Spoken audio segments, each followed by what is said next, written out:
Allez, le départ qui est donné tout à l'extérieur, la Liga del Fedo, Looping Day et Togalo, le concurrent entraîné par Sébastien Garato qui perd énormément de terrain. Looping Day qui a été disqualifié. Les deux petits poussés, Luc d'Hermès et la Liga del Fedo sont les mieux partis. Faute de la Liga del Fedo, le numéro 1 qui perd énormément de terrain et qui va perdre malheureusement toute chance. La Radulaire est très bien partie avec également la Liberté du Goutier qui vient en 3e position plutôt côté corde. Faute de Lovissime, le numéro 9 Lovissime qui perd du terrain et qui ne peut être remise par Alexis Colette.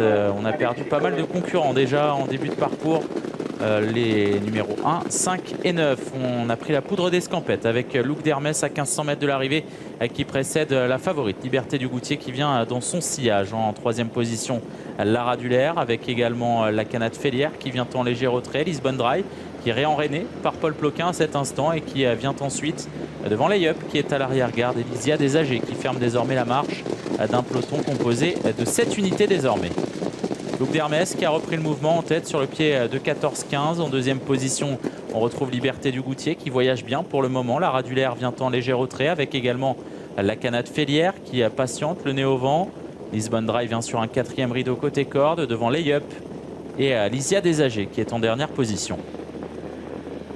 Les concurrents qui sont désormais à 900 mètres de l'arrivée avec Luc d'Hermès qui a repris le mouvement en 2e position.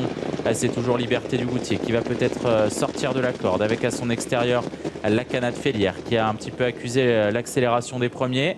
La Radulaire vient en léger retrait avec Layup qui voyage bien pour le moment à l'arrière-garde avec également Lisbonne Dry un petit peu sollicité par Paul Ploquin et Elysia Desagers qui est en dernière position. L'intersection des pistes, Luc d'Hermès qui a toujours le meilleur. Mais attention, à Liberté du Goutier vient à sa hauteur. À l'extérieur, on revient également avec les deux représentantes de l'écurie Grimaud.